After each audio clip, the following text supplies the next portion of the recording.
Again. Recording audio through USB mic. Interesting, It goes to the bottom screen, which reformats. Oh, yeah. So we can do a little test. Ready? Yep, sure.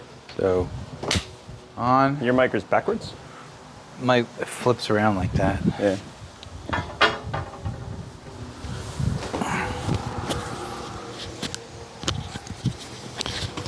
Here we go. There you go. Nice. All right, 3, you good? Yeah. 3, 2, 1. Aloha, Josh. Hey, everybody. Testing. Here we are. This is post RE Plus Hawaii #2 recap show up in the Wow, in Makawao. Haven't been back here for about half a year. I don't think I've ever heard anybody say that. I heard some guy, I'll tell you how I heard that. I heard some guy up in Makawao Forest Reserve. Okay. And actually, we were hiking, and then we were then at a table up in the Forest Reserve on the right-hand side. Everyone sits down at the picnic table. Yep. And then so he fired up a joint, and he goes, "This puts the wow in Makawao." And I thought, oh, what a clever thing to say. Sure. Well, So- I get it. I mean, you look at it all the time, driving up down the highway. Yeah. Every once in a while. So people ask me that all the time. Like, does it ever get old? Yeah. It's like, I mean, you get it into your day-to-day, you know how it is. You get it into your day-to-days, and it's fine, but every once in a while, you just gotta like stop and go, oh, wow.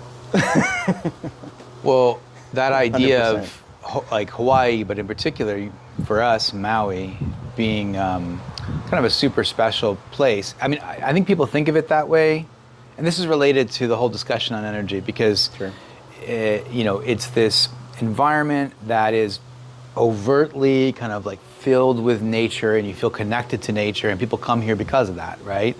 And nature includes, of course, the flora, the fauna. I mean, you have, I think, thousands upon thousands of huge whales during the winter season out there, and then you have the unbelievable waves and Jaws and Hokipa, and you have the wind, and you have the reefs, and so there's just so much overt nature here that you just become connected with, and for when I think about that, I think about energy, I think about what we've been trying to do in Hawaii as kind of an example of reaching, for other states and other environments to reach these clean energy goals.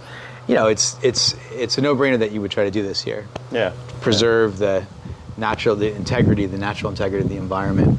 So anyway, we're coming off RE Plus Hawaii #2. Yep. Just got back from Honolulu. Usually Honolulu from Maui is kind of like, oh boy, the big city. I don't know that I really want to be here right now. It feels like high energy and kind of a little bit much for me. Yeah. But coming out of, we got a lawnmower. Yeah, good. Perfect timing. Coming out of a bunch of big cities across the world, hitting Honolulu felt like, I could see right through the sense of that we were in Hawaii and that connection to nature. I was lucky I was here through holiday at the very least. So we You've had been around had about a month before you got here. To acclimate, to get back in the zone. Back to normal. So yeah, Oahu was like, yeah, we're going to city. Right? Yeah, totally. But I mean, it was still an unbelievable event. The quality, this is something people kept talking about. It's like the big shows, RE Plus. I mean, what are they down to right now? It's so big that they can only do Anaheim and Vegas at this point. And they just oscillate between the two because no other city is large enough to even take the event. 42,000 people. Right. But we talk about signal to noise, it's like there's a lot of stuff going on. You can't capture it all. It's just an overwhelming deluge of information. And the regional shows are not like that. They are very focused. It's high quality information, high quality people, and we're all very kind of narrowly focused on this what the specific issues that really affect us, the things that we talk about day to day. Yeah. And so like the quality of the regional shows, I'm hoping that all of them are like this. Ours has been that way for 2 years straight, and I hope it continues for a good long run.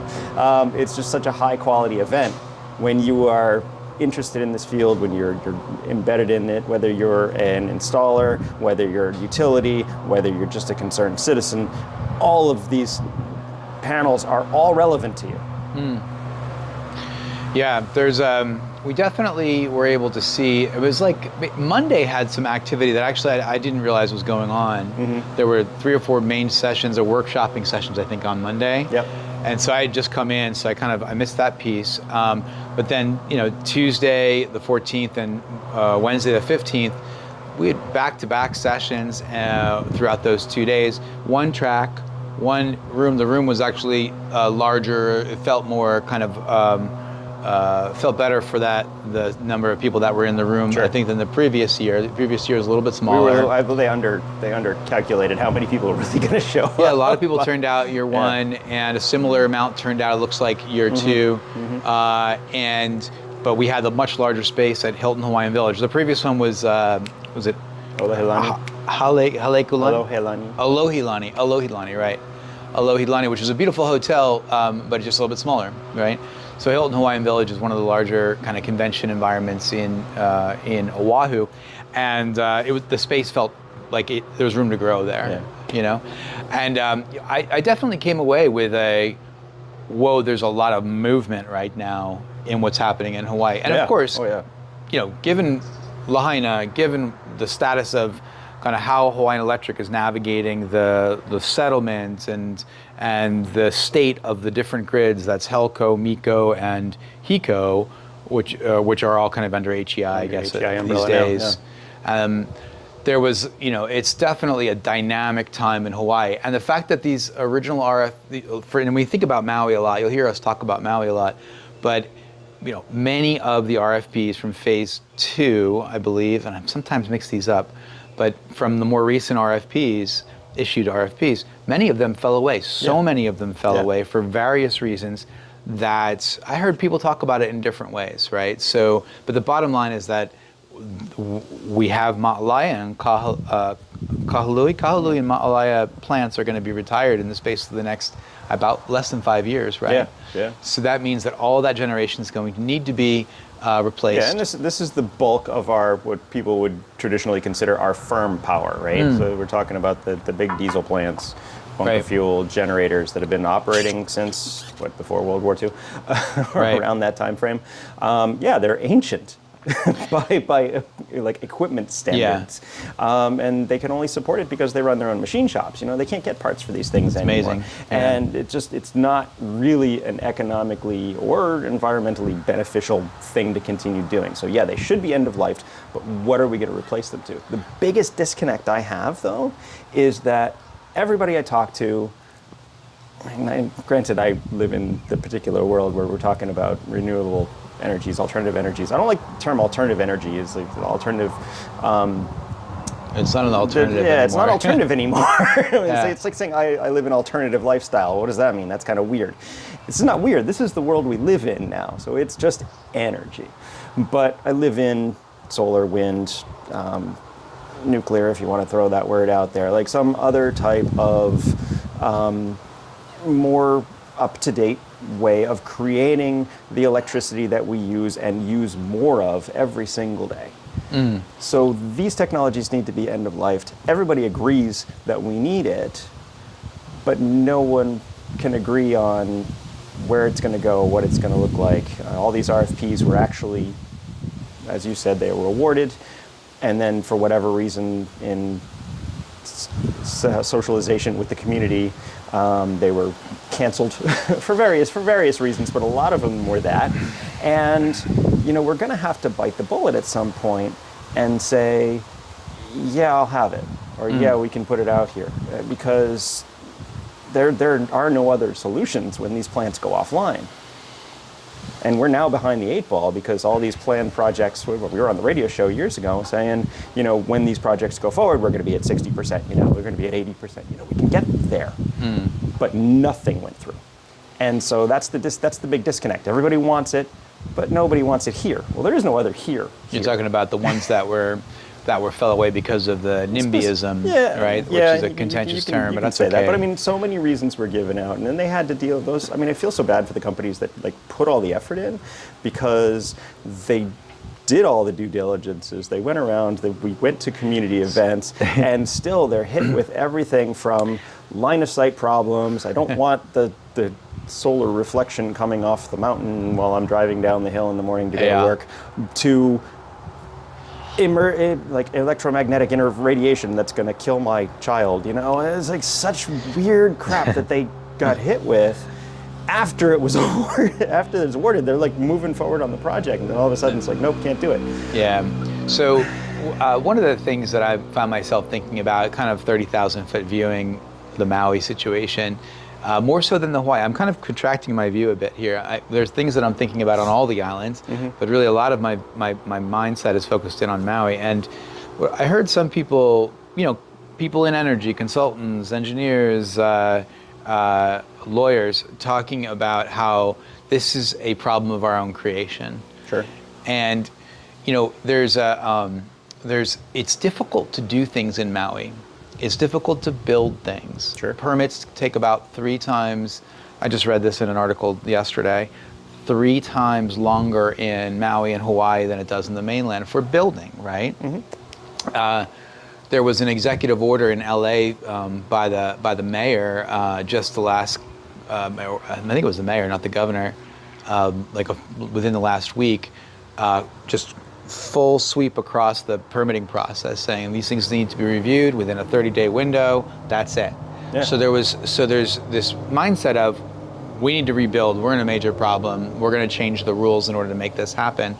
And I'm sure similar things are being attempted here, but things have been notoriously slow in Maui, and it's not really a business-friendly environment either.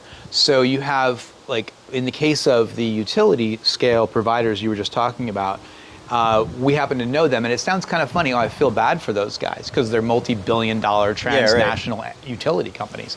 But we know the representatives, and we know what they went through. And the sad part or frustrating part is that when they came in, I thought to myself, these guys got a lot of muscle. They'll be able to weather through it. But as I learned what they were dealing with, I was like, I think the odds are stacked against them. Yeah. Which is crazy. Well, it's not the company. It's the people who are boots on the ground here that literally have to go to these meetings all the time. Right, people, the real people. Yeah, the real people that get abused. And that's what I said. I feel bad for those guys, for sure. the people who actually put the effort in. For because it's a lot of work.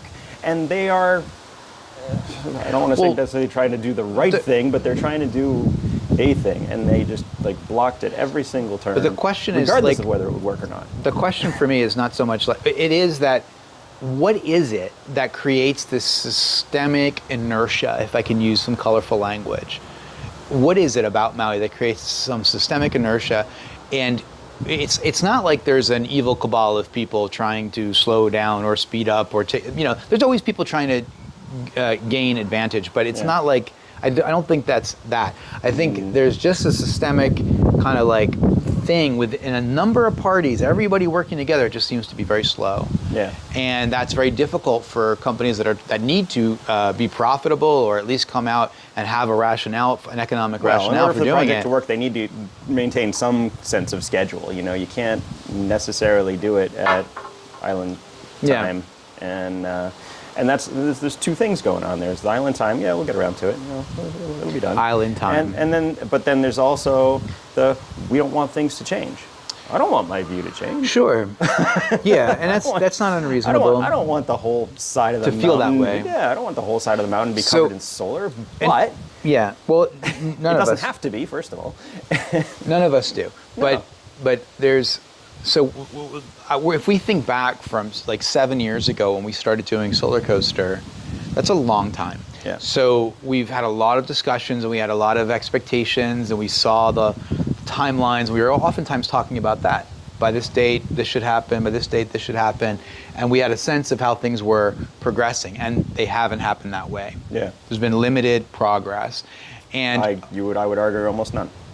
Well, you had the big AES. In fact, we're going downhill. Well, because, right. So if you just think of it from the perspective of population and energy consumption versus, we're not going downhill. We have more clean energy than we had 7 years ago. Sure. Right? Yeah. Because back then we were talking about 30 years ago, and the HCNS hydro that kind of scaled with population, and then we've never got past that 30% renewable, and then we've inched up a bit, right? So. Yeah.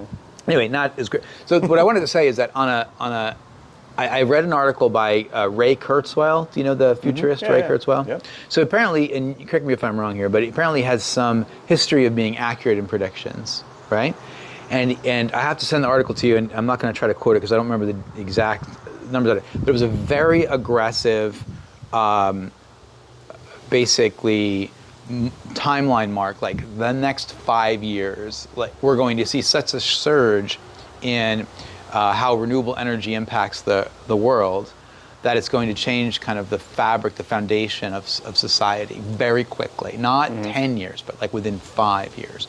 So I'll get a hold of this article and share it with you. But it had me thinking about this language other people are using as well. And this is outside of Maui. This idea of solar being kind of one of the upcoming, but really the foundational Gutenberg moment. Really cool language, right? The idea of a complete like tectonic shift in society, and that solar is really kind of the one that's hitting now, right? On a global basis. And then you'll see us checking on the that thing is shaking up there. Or is it this? Okay. You'll see us checking because the camera's in a set up in a fairly precarious way, but it looks like it's stable. I hope. So there are 8 encyclopedias, 10 encyclopedias holding up the camera right now. But this Gutenberg moment idea, and then this other person stacked on, I think I sent to Wes actually, there's stacked on these other areas of advancement from biotech to space to, that we're going to start to see a series of Gutenberg moments kind of move at a much more rapid pace than we have for the last 100 years, right? So the rest of the world is actually moving along, is my point. And it would be deeply ironic if Maui and Hawaii, one of the first environments of the United States to take these kind of stab, if it got left behind, which is the craziest thing, right? It's like it took this really broad, bold state, mandate, and then there's been this kind of difficult process forward. Now that being said, contrast the Helco, Miko, Hiko, the Hawaiian Electric Company islands with what's happening on KIUC, Kauai Island Utility Cooperative.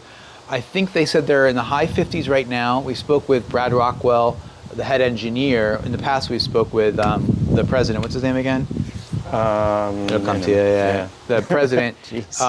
But now we're talking with the engineer, Brad Rockwell, and he's the guy that really understands the inner workings of the KIUC, the Kauai grid.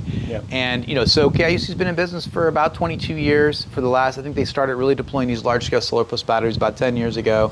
And in 2023, their rates dipped below Hawaiian Electric Industries. It's 2025, so that was just like last year, right? So year and change. And I'm not sure what the rates are now. I get the impression it might not be exactly that low at the moment, but they're planning huge moves to get from that high 50% renewable, a point that they're at now. I think Brad said 57, if I'm not mistaken. We'll check the interview. I think that was the right number. And then, but getting them up another 10, 20%, they haven't really released what it is. So they've got these big plans for real, large build outs of solar plus battery, and they're able to move at a pace, at a rate that seems to be working. It's working for Kauai. Now it's a smaller community. Well, it's still been a decade, so and they've had a long run. Speed is relative, but that's pretty damn reasonable. And I heard. I'll mention one more thing. I think it's an interesting comment. I was talking with a consultant, a Hawaiian Electric consultant. So he's not working for Hawaiian Electric as a staff, but he was a consultant that he's working with them, and like an analyst. And he said that one of the problems with making the comparison, I thought this was potentially a valid point. One of the problems with making a comparison with, let's say, all of HEI islands, their rate of progress, and Kauai Island, was that Kauai had its transmission system destroyed in Iniki. That was in the 80s, right? I'm not sure the exact date, but they had to basically upgrade their transmission system. So it's not as bad as the other islands, because it's newer. So that gave them somewhat of an advantage. It's a smaller environment, and they've had this course of time to be able to create the wins that we're starting to see. That being said, we're now in a time where all these new advances for renewable energy, a plummeting price of energy storage, known capacity in virtual power planting, very sophisticated systems on people's homes, the electrification of transpo revolution, a lot of deployed. I'll just say a lot of EVs around to potentially play into this. So there's a lot of other assets and a whole different kind of structure that we can now take advantage of as a starting point, right? So it really shouldn't. I would think it wouldn't take that long It'll take time. And I would also say that even in the 80s, we had no concept of what microgrids would actually look like, what kind of infrastructure you need to support that kind of movement of energy around. So whatever was put in was kind of one directional. Yeah, stuff. I don't know if that's actually even going to help them that much. Just newer. I like that they have newer copper. Yeah, right. It's just newer. Yeah, My water. but I don't think it's definitely a huge leg up. It's like we're going to have to replace a lot of stuff. We've talked so many times, like just the general circuit connection, the 100 amp service that you get, average residential home, is enough to charge one Lightning. One F-150 Lightning. Keep talking for a little bit. I want to check the camera, make sure we're good. Yeah. So you basically can only charge your car, and if you want to do regular household stuff while charging the vehicle, you need to get a second service. You need to get a second circuit. I mean, it's pretty much impossible with the existing infrastructure. So at least to charge at full rate.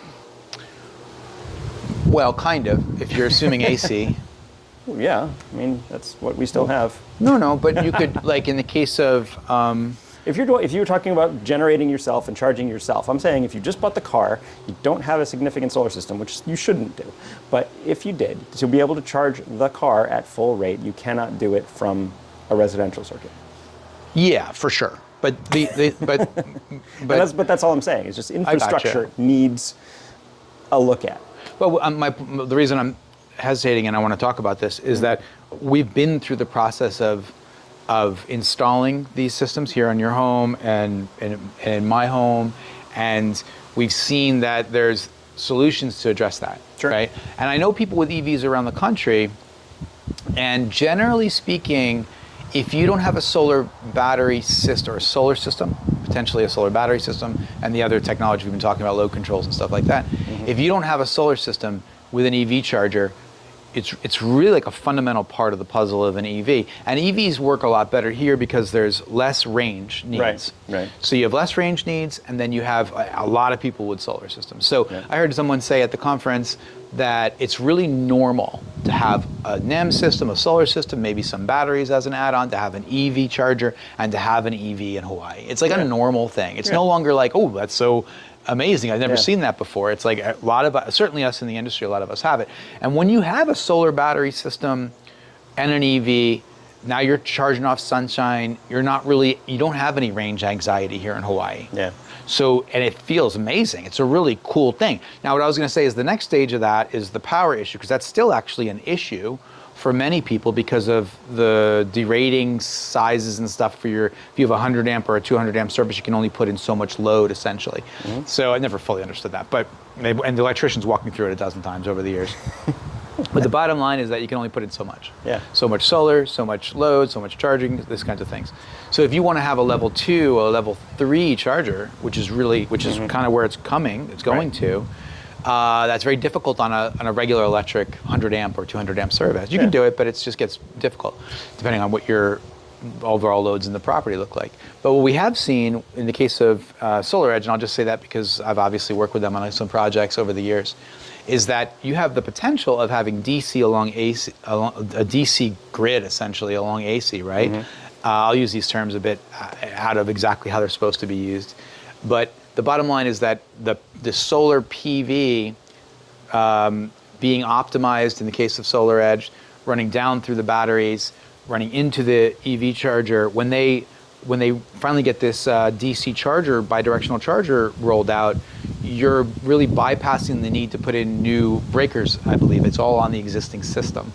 And they're talking about really high charging capabilities because it's all DC, and it's you're looking at we talked these numbers before, but there's 5 kilowatts out of each of the batteries. That's 10 kilowatts, and you could pull, in the case of my system with an 11.4 inverter, you could put about 22.8, about 20 kW on roof if you wanted to. It's a small home, but all of that should be aggregate, right? So you're looking at a lot of power being able to put in via DC directly to the truck. To me, that's kind of amazing because now you can see that it's like we can quickly charge these systems. You don't even have to do an overnight. You could do a couple hours in the middle of the day and then fire up at like a level 2 plus a level 3. So that's actually what I wanted to run you through, kind of like a standard use case that's been going through my head. Say you live on Maui, you drive a pickup because you need it.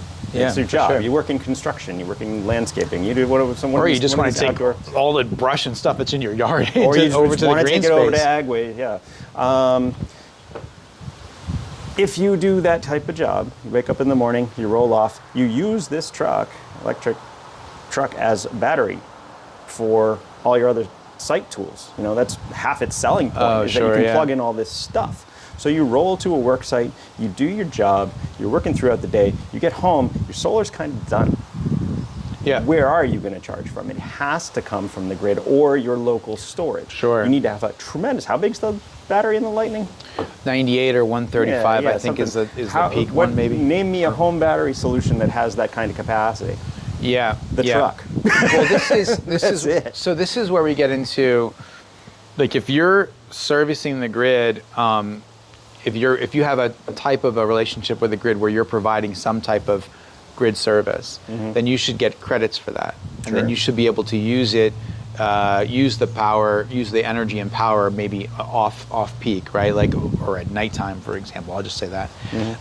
But at the end of the day, you know, if you were to think of a use case of what you just described, a worker, a guy that's using his truck throughout the day, so it comes out. Let's say you go out with a full charge, and really these vehicles, we're getting into a bit of a rabbit hole here, but 80-20, right? You don't want to like max and min the whole thing. You want to keep that battery healthy in the 80-20 range. Yep.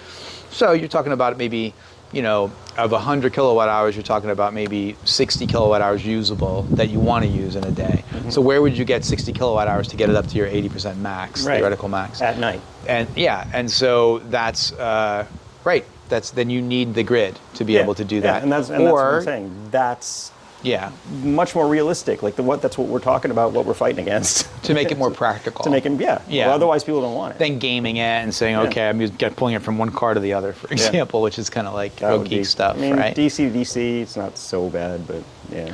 Yeah.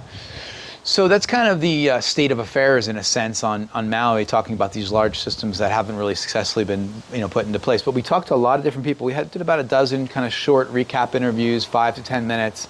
Met some really great people in the exhibit hall. We talked to the Iron Ridge guys. We ran into Shayna Decker of Hawaiian Electric. You know, and we did speak with pretty much one person from each of the educational sessions. And then so we'll publish these. They're up now on YouTube, but we haven't distributed them yet, you know, in terms of bringing them to LinkedIn, all the different platforms. But, you know, who did you, Jay, who did you run into that, you know, was kind of notable to you? What sparked your interest, or what? Oh, I definitely want to give a shout out to AJ, working on the hydrogen project. So I've been talking about hydrogen for a long, long time. I mean, people don't seem to get it. Right now, I mean, you can see the wind farm from here, and a lot of the time they're not spinning, or they're curtailed, whatever. This is energy we could be harnessing, but we don't. And it's been many, many years now that's been the case. What kills me is that people argue that, well, if you put it into electrolyzed hydrogen, the efficiency. The efficiency is not great. It's like 62 to 63%. It doesn't matter because it's found energy. But it's 63 versus 0. It's found energy. Why? Why can't we do this? And there's a lot of arguments against, like, hydrogen cars, hydrogen vehicles, for like real residents.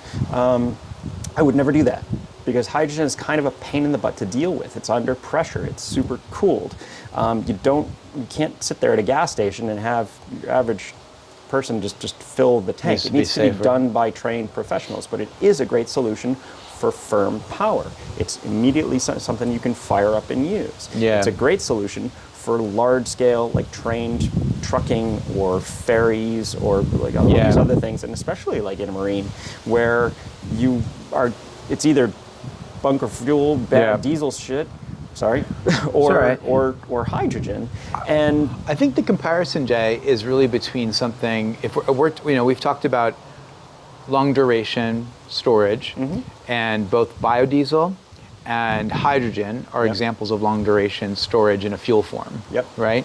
And so that provides theoretical firm, dispatchable firm power whenever you need it. Now there's there's a interesting dialogue about the definition of firm that we've been using so resolutely over the years. Brad Rockwell from KIUC said, hey, I don't know if I like the way people are calling things firm or not firm. Like, it's not really a binary thing. Yeah. There's he talked about a spectrum of firmness. Sure. You know, and he used solar battery. He said, these are really firm because I need stuff at a certain time of day and it gives it to me and it's always I like there. batteries because they're there. Yeah, Like, well, you don't need time to like warm up your gens So and it's turn on fast. all this stuff. It's just instant response. It's instant, fast, but also he said that in the case of firm power stations that we tend to think about, like in Texas, when the gas lines were frozen, that firm solution was definitely not firm at that moment. It was very much not firm. Yeah, So yeah. it's kind of an interesting viewpoint on that. And you take a look at the interview with Brad to hear his perspective on that in a little bit greater detail.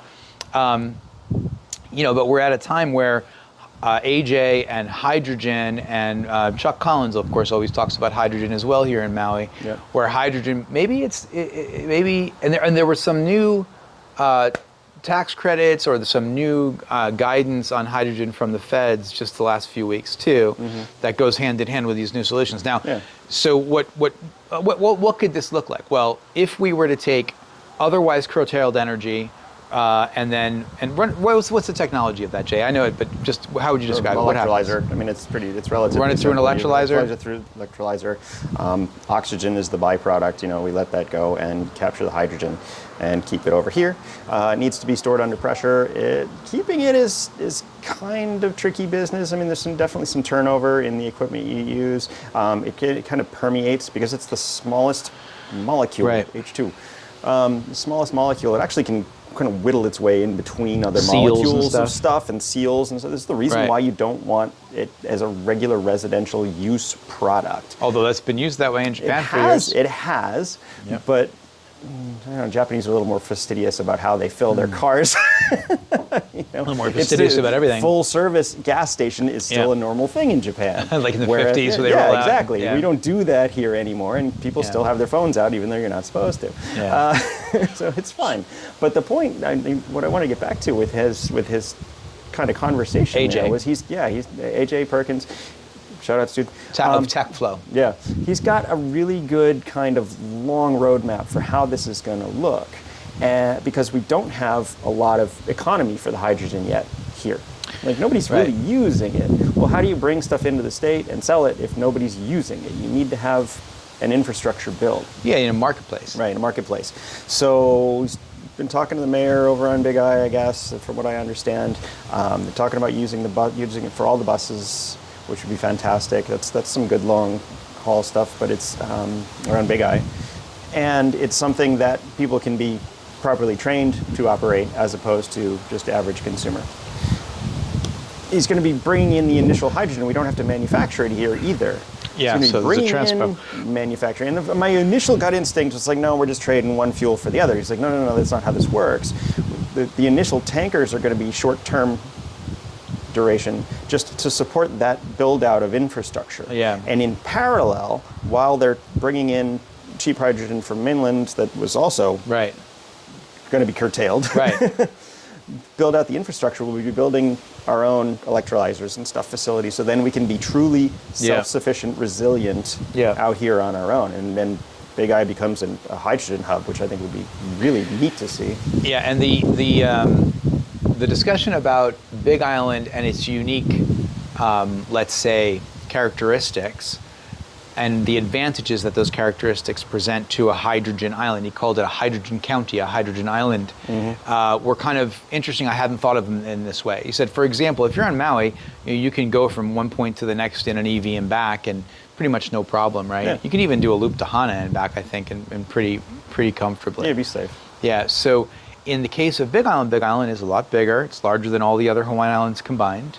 And if you were to go, there's two major population centers, Kailua Kona and Hilo, on opposite sides of the island. And if you were to try to go over Saddle Road or around, it's very difficult to do that with an electric vehicle because of the range. That's what he said. And I thought, oh yeah, that's kind of true, right? That's interesting. And then it talked about other things about Big Island that are interesting. You have all these different climactic zones, which we know about, right? But that offers the opportunity to test the technology in lots of different climates. So you can see how, I mean, presumably it would work anywhere, but you can see how temperature and elevation and humidity and everything kind of impacts a hydrogen system and infrastructure. Sure, yeah. And you were just talking about that, things contract and expand, and hydrogen likes to do things and likes to find a way through. So those variations could be interesting from a learning perspective. That's the type of stuff that the Japanese always love. I bet you if you were to start talking with some of the larger utilities out there, someone might have mentioned this already, that they'd be like into that idea because there's an opportunity to see all of that in one place, right? You want to really test your product, this is the place to do it. Right. And so you could imagine the ports being a part of that solution. You could imagine the grid itself being part of that solution. And now you're dealing with you of course have geotherm there from Puna Geothermal, and solar and wind, and a variety of resources to work with. So I mean, that's kind of a really cool thing. If Big Island could move in that direction, that's very exciting. That's very exciting. And then so hydrogen is something that seems to be in the up on the boards now. People are saying, can we find a real opportunity to do this? And he's got a lot of projects in place, and he has some work with the military. It sounded like the DoD. And well, I think that's how the initial rollout is kind of being supported. Is military resiliency is the word I think he used. That was the reason why. Is because the entire state, from what I understand, is a defensible military position. And so. This is a key point, actually. I forgot about that. So, of course, we have the new administration coming in. They're very fossil fuel friendly, outspoken about that. You got Musk in there, so who knows how his influence might impact the outlook on clean energy. But the bottom line is that hydrogen and Hawaii, there's this opportunity to consider that a resiliency, because of the necessity of the resiliency of it, right? Yeah. That's why it should be assured of support from the government. That's the message I got. Right? Yeah. That's pretty much the line. Yeah. So AJ was great to hear from AJ, and he's got a great storytelling capabiliity too. He just does some amazing. He does voices. He does these really cool voices. Yeah, a lot of fun talking to AJ. Yeah. Let's see. Let's bring it back a little closer to home. We did talk about the folks, the panel, talking about rebuilding Lahaina. That's west side. Right. I have Paele and John Sarter. Yeah, I have yet to be back west side since the fires. Where should you go? I should go, and maybe I'll do that this afternoon. Take a ride. Yeah. But let me know if you want company. Sure. I don't know. Maybe it'll be just me in a moment. Yeah, it's pretty powerful. Yeah. Because we've lived here for, I don't know, not quite 2 decades, and then our children were raised here. Yeah. So all of our experiences there. You used to do the Front Street Mile, the Front Street Marathon, that whole thing. Yep. You're big involved in that. Yep. I was involved with, and your kids and stuff, and I was involved with Lahaina Yacht Club a lot, and the kids would do the sailing regattas, these cute little boats, and they'd sail against kids from other, yacht clubs and stuff around Hawaii. Yep. It was super, and then there's plenty of other, I had just so many experiences over the years, and that's all gone now. The buildings that those experiences were had are gone. Yeah. The land and the feelings are still there. Oh, and that's it. And I think the community seems like it's still there. They've really rallied around each other. But the conversations are really interesting. That they don't want to just rebuild what was. They're looking for a better solution as far as energy goes, because this was the. Well, John Sarter had said, John Sarter's of DC Bell. We had done a number of shows with these guys. This is a company out of Montreal that does a bidirectional inverter EV charger kind of integrated unit. They launched that a number of years ago, and now it seems to be getting installed at the moment. And so John happened to have a home in Lahaina. Yep. And he lost his home in Lahaina, and John was on this panel, and he was talking about the concept of how this grid, from an energy perspective, how the grid might be rebuilt in Lahaina, and he mentioned kind of redundant microgrids basically, and that concept is. I said, well, it feels like that concept was what's it? Ulupono Initiative and Daryl. I can't remember his full name. Remember that guy? Yeah. Daryl or anyway, Yeah. the fellow that used to run Ulupono Initiative. He was talking years back about how the destruction in Puerto Rico kind of brought that idea together, where you do these redundant microgrids, and a hurricane would come in and it would take out the grid. Because hardening is so expensive, trying to do undergrounding and stuff like that, you can do it in select locations. But the bottom line is you're going to expect damage from a storm. Right. So if you have redundancy, then that you can have resiliency during the outage period, and then you can also have support for the rebuild period. Yeah. The electrical infrastructure in place. And that's kind of the conversation. Is if you're out there and like they're literally on the other side of the mountains, you know. Even if the grid here has to support that side of the island, which it may not have to, if everybody has solar and microgrids and batteries and stuff, they kind of support each other. But you imagine those lines that were supposed to be the source of the fire could be de-energized with no impact short term. Oh, because you would isolate, you would de-energize in a small area. Yeah, just de-energize the line. You have no problem. Because they still support each other. And it's a storm and whatever else. If it comes back and the lines are still intact, then you re-energize and everybody's happy. Right. So it gives you more, it potentially gives you more flexibility in your power shutoff strategy. Exactly. That's an interesting idea. You don't have to worry about people with medical equipment because they're supported by their local infrastructure. Yeah. You know, and I think it's important to, I've been thinking a lot about the utility and the animosity that some people feel towards the utility, which is understandable. A lot of people perished. Maui changed forever. But also about the connections that the utility has with the community, the culture, the people of Hawaii. Like oftentimes people here are shareholders.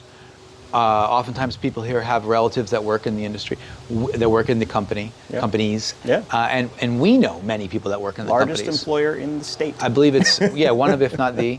And so, it's a part of the fabric of Hawaii. Yeah. So when we talk about Hawaiian Electric, I think we just got to keep in mind that it's part of us. We're talking about us. Yeah. Right? And it's easy to they that situation. Right. And I think there's clear missteps with grave consequences from leadership. And so there's no getting around that. Yeah. There's no getting around that. From my perspective, it's just Josh saying that. And I think back for many years of the types of dialogue that would go back and forth about the energy transition. And it was a very frustrating experience for me interacting with the utility from a perspective of a solar installer. And I know that's pretty much what everybody experienced. Yeah. So now looking forward, we look at a rebuild on a place like Lahaina after this huge disaster, and this redundant microgrid conversation is kind of exciting. Now, the other person that spoke to us from that panel was Paele, and a young Hawaiian fella. Yep. And he's actually, as soon as I saw him, I go, I know this guy, because he had been a part of the social media kind of, everything that was happening in communications post-fire. Right. And so his face is immediately recognizable. Yeah, and he's a great, charismatic guy. Yeah, super charismatic guy. And a lot of fun to talk to. Fun to talk to. But he had definitely communicated that people were getting, there's this, he said this is the time, a year and a half in, he was kind of warned about this year and a half, this lull in the ability of people to continue to kind of be engaged in the dialogue. And, people have been through, we live here, Maui's impacted, I don't live in my home right now because of the disaster. I have a person that lost their home in Hawaii living in my home. But that really pales in comparison. Willingly. You vacated so they could have a place to stay. Sure. And I just bring that up because we are impacted. Yeah. It is a big impact to all of us. Yep. But it's nothing like what someone that lived in Lahaina went through, or someone that lived in Kula went through. Yeah, exactly. If their home burned down, or if they lost a loved one, or lost a pet, or lost their town. Yeah. That's a whole different level of tragedy that someone's experiencing. So, Paele, and if I'm sorry if I'm mispronouncing that, but he was talking about that lull and how to kind of keep people active and in dialogue about that. And and he was saying it's of course the energy piece is really important, but it's much bigger than that. Yeah. So energy is kind of a fundamental piece of this. That happens to be the agreed upon start of the fire. It happens to be the one of the big changes that can be made to ensure that doesn't happen again. Yep. So we saw a couple perspectives from people talking about Lahaina and rebuilding. I think, was Jenny Potter on that one as well? We talked to her, but I'm not sure if that was her. I think she was on that one too. Yeah, she was. And we talked to her as well. And Jenny's kind of more on the policy side and the organizational side. And I can't remember the organization she's leading at the moment. She's always leading a number of them. But she was really talking kind of loud and clear about changing the direction for energy in Maui in particular. Yeah. And so the word co-op came up a number of times. And once again, this kind of harkens back to this idea of that leadership. Yeah. And there's been missteps in decision making that created this kind of disaster. And we got to make sure it doesn't happen again. Sure. So, for me, it's very reasonable to look at a change of the people that are at the helm of the utility for Maui specifically. Yeah, we should definitely look at it. We have a functional example already in the state with Kauai. Yeah. It's not out of the realm of possibility. I don't think nothing happens here very quickly, so I don't think anything's going to happen in the short term. No, it's a long-term endeavor. Yeah, but I don't think it serves the community well to have an investor-based company be the single monopolistic utility. It never made a lot of sense, and these days it makes even less sense. Yeah. So, for a couple of reasons. On the one hand, you now can generate a lot of the power you need on your own. Sure.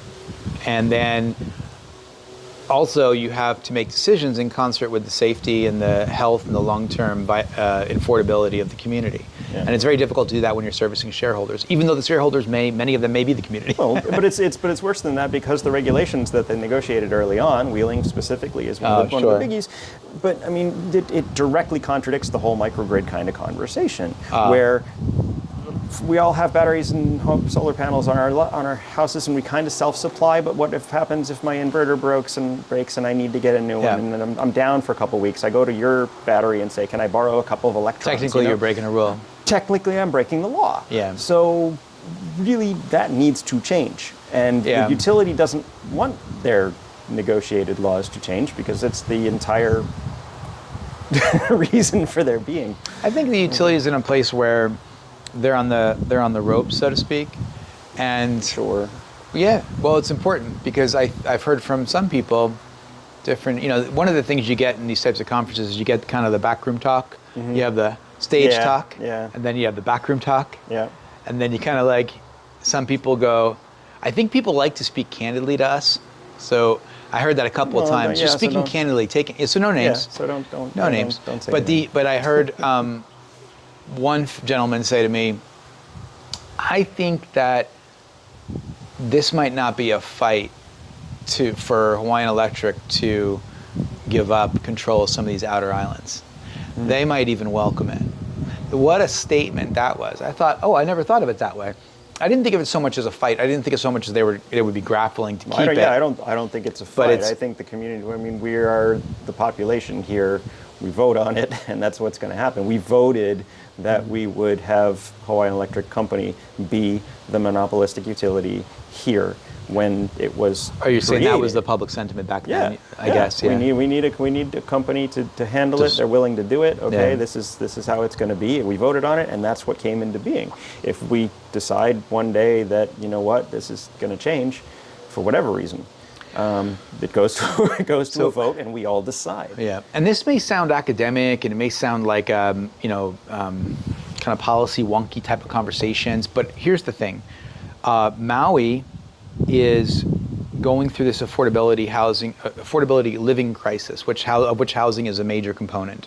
Yeah. But energy is also a major component of that, and if energy goes from, someone quoted at the show 48 cents a kilowatt hour. Last time I checked my bill, it was 43 cents a kilowatt hour. Yeah, I heard they're 47, 48 with. So we're almost 50 cents. So if that's the case, that's a very expensive electricity, and and with all the liabilities and the settlement and and Hawaiian Electric's cost of capital, which is based on their credit rating, it looks like they may have trouble providing reasonable rates to consumers. They just are not positioned to do that well. Right. And so so that's just a very practical thing. Like, we're already seeing it's already very difficult for people to afford homes here. And this community, this is not like that's kind of how it is. You got to understand, Hawaii is a place where the aloha spirit is basically like fostered by the community. And that's the thing. I've been to a lot of islands around the world, and a lot of places are like, all the rich people go to the hotels and there's a bunch of poor people over here. And that does not make for a good environment. Yeah. Like, that is no bueno, man. And then I can't even allow myself to imagine that happening here in Maui. Yeah, it's getting very close to that. It's already stratified. So it doesn't work. And Maui, of what we believe and love and know about Maui, would be gone. The Maui we know and love would be gone, and that is unacceptable. Yeah. So we need to, and the legislature's in session now, and they're all talking about affordability. It's the first thing they mentioned. Yeah. From housing to energy to infrastructure to water to all of it, we need to find a way to keep people here, and there need to be jobs and all the things we already know. But a piece of this puzzle is energy, and it's not a small piece. We actually spend a lot of our money on energy. Yeah. So that's one thing that we can focus in on. And it will be more, because as we transition further into the electric vehicle economy, the electrification of everything economy, that electricity, everything comes from electricity. Right. You're going to have more and more electric load. You're going to have more and more of a electric demand on an individual basis. That's going to be a bigger part of your budget, right? Yeah. So everybody wants a little AI box in their house, you know. But we got to keep in mind, it's like there's the promise of free energy around the corner and free is a big word, but extremely low cost energy, because there's boatloads of it here. Yep. So that, managed correctly, with the profit motive kind of taken out of the equation and new technology deployed, I'm a wholesale believer in the idea that ultimately we'll have, just like HEI and KIUC saw that crossing of the prices on a whole island level, the kilowatt hour pricing, we could start to see, who knows, 5-10 years down the road, we could start to see really reduced rates. That's what my hope would be. Yeah. As opposed to the alternative, which looks to me like expanding rates. So, the old, you can have three things. You can have it good, fast, or cheap. You get two, pick one. We are rapidly running out of time.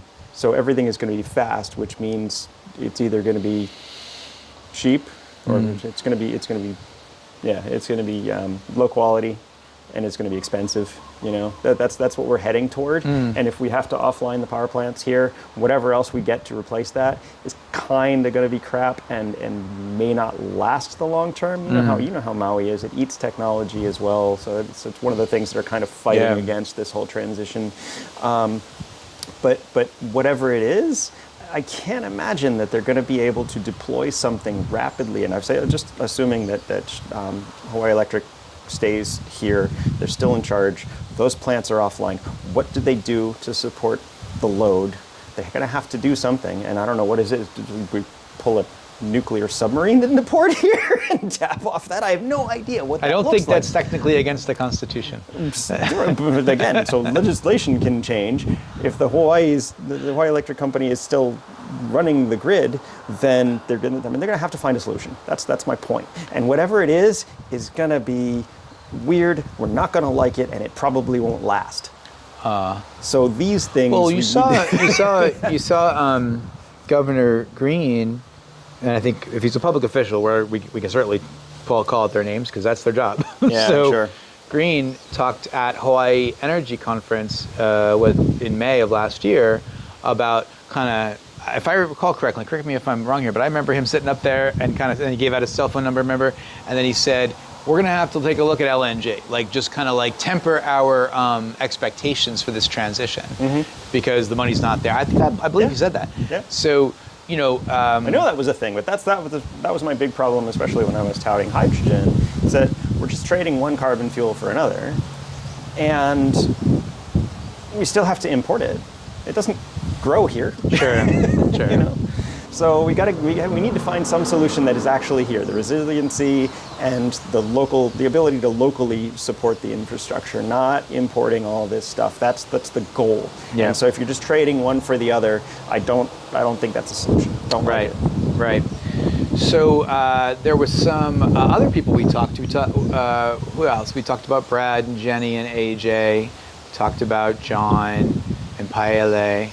And then worse than that, if you build an LNG, sorry, I'm still on that. Yeah, you're on that. Yeah. But if you build an LNG infrastructure, then it makes it that much harder to migrate over to something else because you need to get your benefit from that. And so it's another 20, 30 years before anybody's even willing to entertain the conversation of end-of-lifing that stuff. Yeah, so we're in 2025 right now, and this is kind of the lay of the land, looking at how to continue on this road of this clean energy, low carbon kind of mandate. Yeah. And it's sobering at the same time as kind of exciting in some ways. Sure. Is there anybody else that you talked to that you want to? I don't know. I mean, it was a whirlwind again. I do just want to shout. I mean, every single person we talked to. I don't know if it's Miss or Mrs. Bacon. Appreciate you. The lady that was talking to me all night at the reception. Oh, right, yeah. And you talked to the gentleman from Canada. Oh, this is crazy story. So I walk over and Jay's talking to a couple people, and one fellow from Montreal, right? Yep. He had a bit of a French, like Quebec kind of accent going on. Quebecois, I believe, is the term, or the phrase for the person from there. I don't think he's from Quebec, but So it turns out that he's a fan of the Solar Coaster from years ago when we would publish the radio shows on the podcast. Yep. So we would do the radio show every Friday at 1 o'clock, and then we would publish that on a podcast for people around the world that wanted to get into Hawaii. And I've heard this a couple of times before, but he was a devout listener, and he would run in the snow around Montreal, I guess, and he would listen to us, and he knew us chatting about Maui, and that apparently, I assume, set a bit of a seed of interest about Maui, and he just 4 months ago moved his family of 3 children and his wife to Maui to live here and work in energy. Yeah. And I thought, whoa, that's a cool story, man. Yep. So yeah. Welcome. I mean, do you remember his name? We're way down. I do not. Sorry, but aloha for that, man. Thank you. That's all amazing, right? We're down population-wise, so we appreciate anybody who's going to take an interest and help us out. So I thought, I take a moment. And I said, hey, man, if you just moved your family here, let me give you a sense of some of the pros and cons. And I gave him the quick tour about what to keep your eye on and how to make things work, and But I thought, wow, that's such a cool story. Yeah. So many great folks out there. I mean, if you are a fan of the coaster, you would come up and say hi. We always say that, but very serious. love hearing your stories. Starting to say the term solar coaster. I heard the term solar coaster used quite a bit in the conference. So the old solar guys, they kept saying it. They're like, we're heading up the tracks. There's a new, Anybody who's in it, been in it for more than 10 years. Those 2 fellows that we met that were talking all kinds of story OGs in the solar space. What was the company? Remember that company? Yeah. Anyway, the 2 fellows that we talked to in the exhibit hall, if you're listening to this, that was an awesome story. We really were. We should have tried to get that recorded. But they were talking about all the... There's never enough time. Solar coaster ups and downs of their careers. Show, and there's not enough time at the regional show. We don't get to talk to everybody. Yeah. But again, I mean, it's just a tremendous event.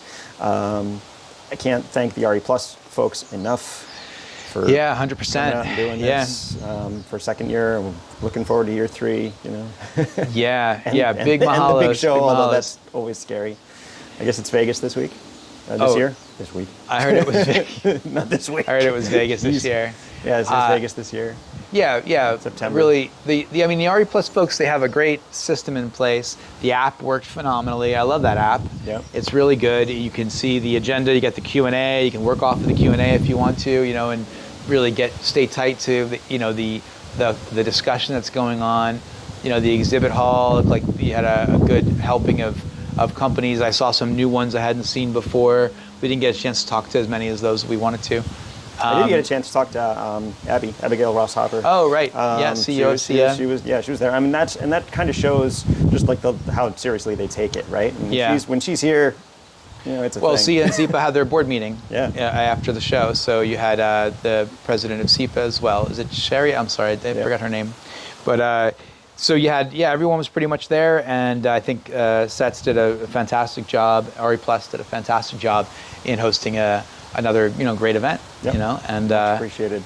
so there you go, folks. That's the is the recap. That pretty much do it for you. Yeah, that was it. All right. Always a great event. Like I said, if you have any reservations about, it's an expensive ticket, but if you're interested Coming up for number 3. Yeah, do it. Definitely get your early bird special now. I think there's we don't work for them. We don't get paid. But I think there's a case for coming to Hawaii, given all the RFP projects that have fallen away, and given the changes that are on the cusp when we think about hydrogen hydrogen as one major amazing discussion for Big Island. There's a lot of change that will happen at Big Island if these types of things take shape. Talking about Maui, talking about Molokai and Lanai, and then of course solar, Kauai Island Utility wind, Cooperative. Commercial, industrial, grid scale stuff. It doesn't really matter what kind of field you're in. There's a lot of opportunity here, and we were saying it's not easy, but if you're willing to stick with it, we need it. If you always wanted to be a part of Hawaii, and you're in the renewable energy you're industry, looking for a really difficult job, but with good benefits. Yeah, right.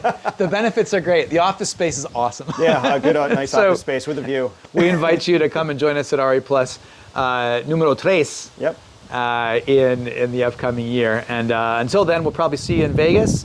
Maybe we'll see you at Hawaii Energy Conference. That's in May. I don't think that I'll be in town for that. I don't know about you. Maybe you can take on the mantle. That's in May of this year, Hawaii Energy Conference. Oh, Hawaii Energy Conference. Yeah. I thought you were talking about Vegas. No, Vegas. We're pretty sure we're going. Next year in September. Okay. So until then, aloha and mahalo from the Solar Coaster. Thank you so much, and hope to see you soon. Thank you much. All right. See if we're still recording. 1 hour and 1 minute.